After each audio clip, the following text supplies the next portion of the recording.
Let's go to one of the stories of the season, my friend. Chelsea 1, Sunderland 2. Newly promoted Sunderland sit in the top 4 of the Premier League on 17 points. And at this rate, mate, by Christmas, they're going to be safe. It's incredible. Yeah, it is incredible. And Regis Lebris, wow. Yeah. I just...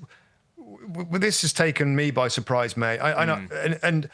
And why it is because promoted teams recently... are buying so many players that you don't know what you're going to get. Yeah, and Sunderland, it seems... I was doing the Sunderland game, Rob, and I was doing the lineups, and I just wanted sort of in my head have a mental block, and I think I ticked off. I think it was 7 players who were bought in the summer. Yeah. You know, who played today. So it's a very, very different looking team from the team that came out of the Championship. But you know what, mate, and you know. Done a little bit of reading up, you know, wanting to get a bit more background on Sunderland, obviously a team coming up, is that they had the profile, they've got the players, they feel they've got the manager, they've definitely got a way of playing. And despite going 1-0 down, Rob, after 4 minutes at Stamford Bridge, and you could think, you know, things are going to get a little bit ugly here, they stayed in the game, their football's good, they created 1 or 2 chances, they get themselves an equaliser, and in the end... They get themselves a last-minute winner. And the scenes at the end, Rob, were as good as scenes as we've seen all season. You know, those fans have gone a long way down to South London from Sunderland. You can imagine what time of the day they were leaving. And then to go to, you know, Chelsea, the glamorous, high-spending billionaires club, as it was being called, and to go and nick, well, not nick because their football was good, but get the 2-1 win late on is incredible, mate. And 17 points, 4th in the table.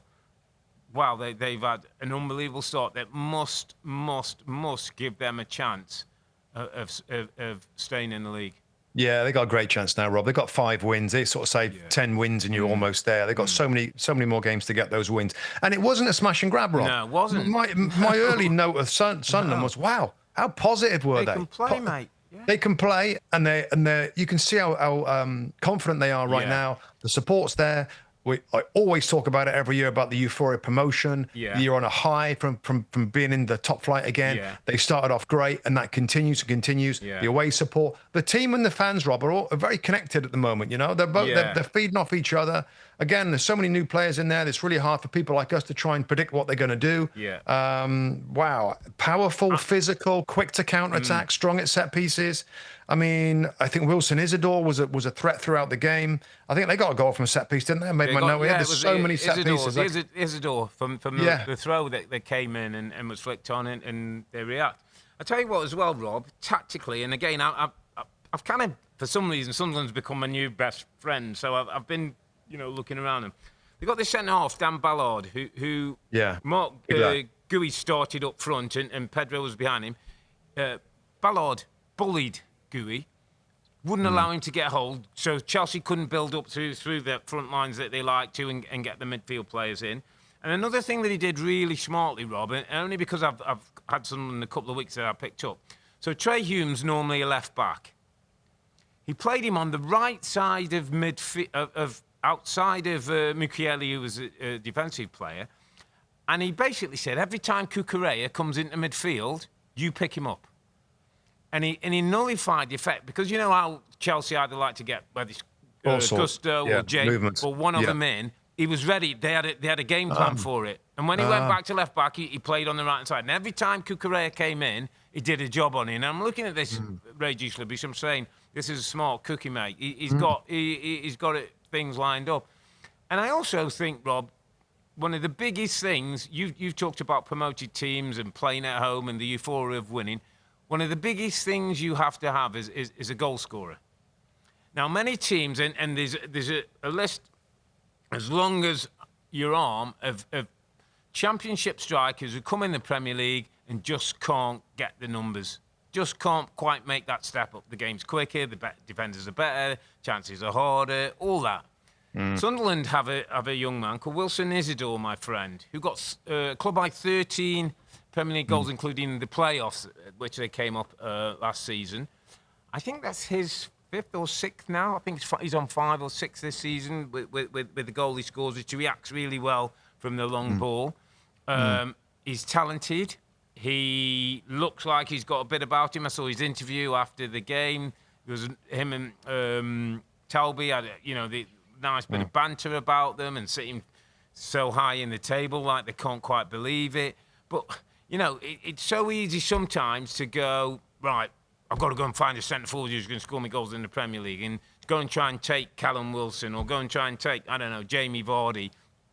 He obviously believes in Wilson Isidor. He's got a bit about him, this kid. Plays from that left-hand side and he's getting goals and he's playing in the front line that's looking like he can hit double figures, mate. From a championship striker coming into the Premier League and hitting double figures and more would be a magnificent thing. So it's like a shout out to, players making the step up and making a mark at the next level, because it's not easy. You ask Alexander Isak how easy it is. He scored loads of goals at Newcastle, but struggling a little bit now. And Beto at Everton and the likes. There's so many centre forwards who've come into this league and found it difficult.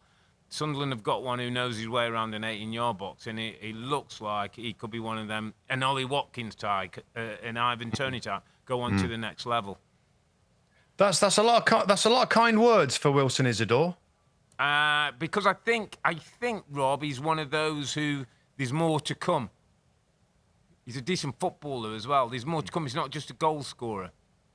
Yeah, I remember Kevin Phillips talked about this, Rob, didn't he? Kevin Phillips. Right. Yeah, we had a bit of time, didn't we? At the Fan Fest, and he sort of, I think I asked him a question about Wilson Isidor. He's the guy, and can he do it in the Premier League? And he was very positive, very up, basically saying like, I think he's got a little bit of all sorts in the way he plays, and I I think we've seen that. Robbie can run in behind. He's got good physicality. Yeah. He can finish as well. So good shout, and pretty amazing victory for Sunderland. Yeah, absolutely. So he's your underappreciated performer. He's my underappreciated performer of the week. Sorry, did I not give him the crown? Sorry, Wilson, I didn't crown you before. Yeah, my underappreciated performer of the week, Wilson Isidor, the Sunderland forward.